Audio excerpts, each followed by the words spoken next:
Para milhões de rubro-negros, a ideia de um estádio próprio para o Flamengo, nossa, é muito mais do que só tijolo e cimento, né? É o sonho da casa própria, um verdadeiro caldeirão para chamar de nosso.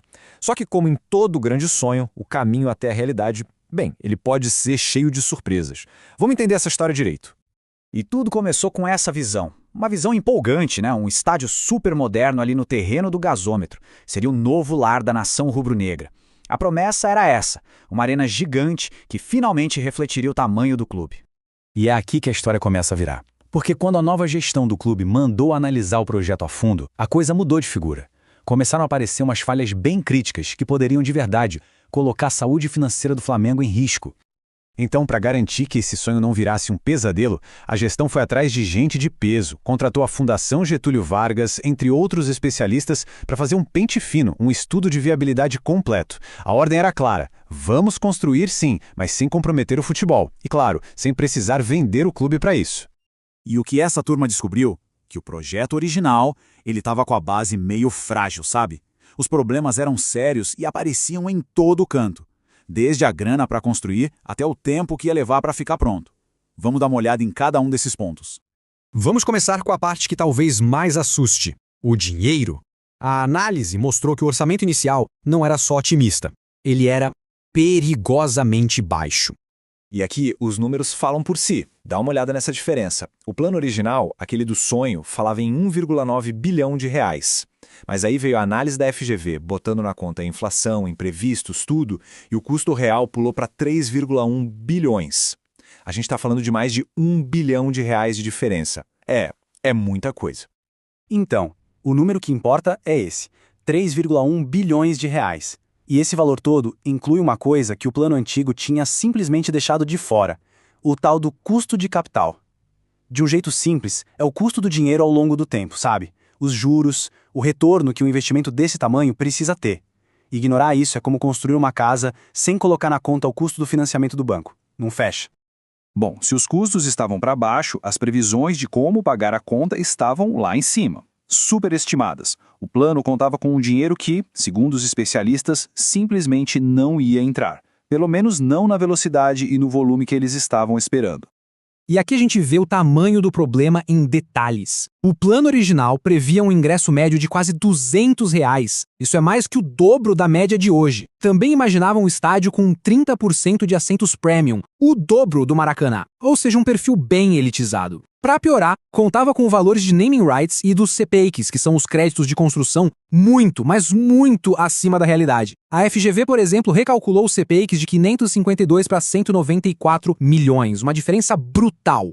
E não era só problema de dinheiro não, tinha um problema sério de tempo. O cronograma que foi apresentado simplesmente ignorava uns obstáculos gigantes que já estavam lá no terreno. Basicamente, eram dois problemões que travavam tudo. O primeiro, a Naturgy, a companhia de gás. Ela ocupa mais da metade do terreno com uma subestação super importante para o Rio de Janeiro. E a própria Naturgy diz que precisa de, no mínimo, 4 anos para sair de lá. 4 anos. O segundo problema, contaminação. O terreno está contaminado e a FGV estima que a empresa leva de 1 ano e meio a 2 anos. E o pulo do gato é que não dá para fazer tudo ao mesmo tempo. Primeiro a Naturgy sai, para só depois começar a limpeza. E a limpeza tem que acabar para só depois começar a construir. Uma coisa de cada vez. Aí, quando a gente soma tudo, a matemática fica bem clara. Aquela inauguração em 2029, impossível, era sonho.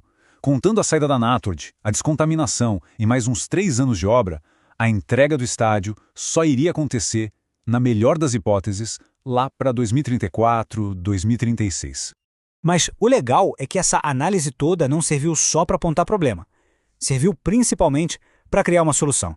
Então vamos ver agora como esse sonho foi ajustado para finalmente caber na realidade.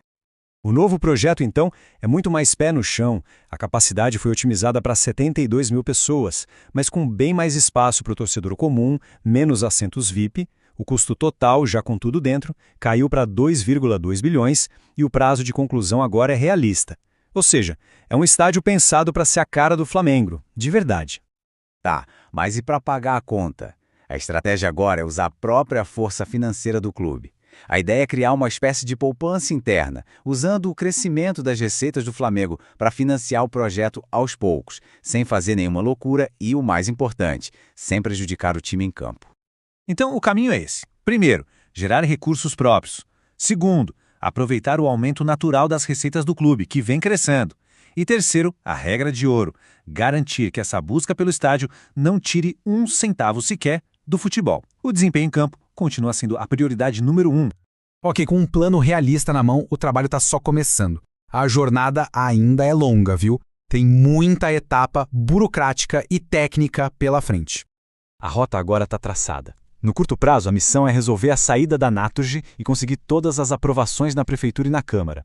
Depois, a médio e longo prazo, o foco vira para fechar os acordos legais e, finalmente, detalhar o projeto de engenharia para poder começar a obra.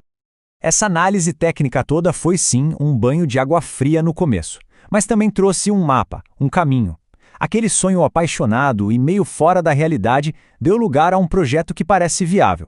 Então, a grande questão que fica é, será que essa nova abordagem, mais pé no chão, mais cautelosa, é o que faltava para que o maior desejo da torcida finalmente saia do papel?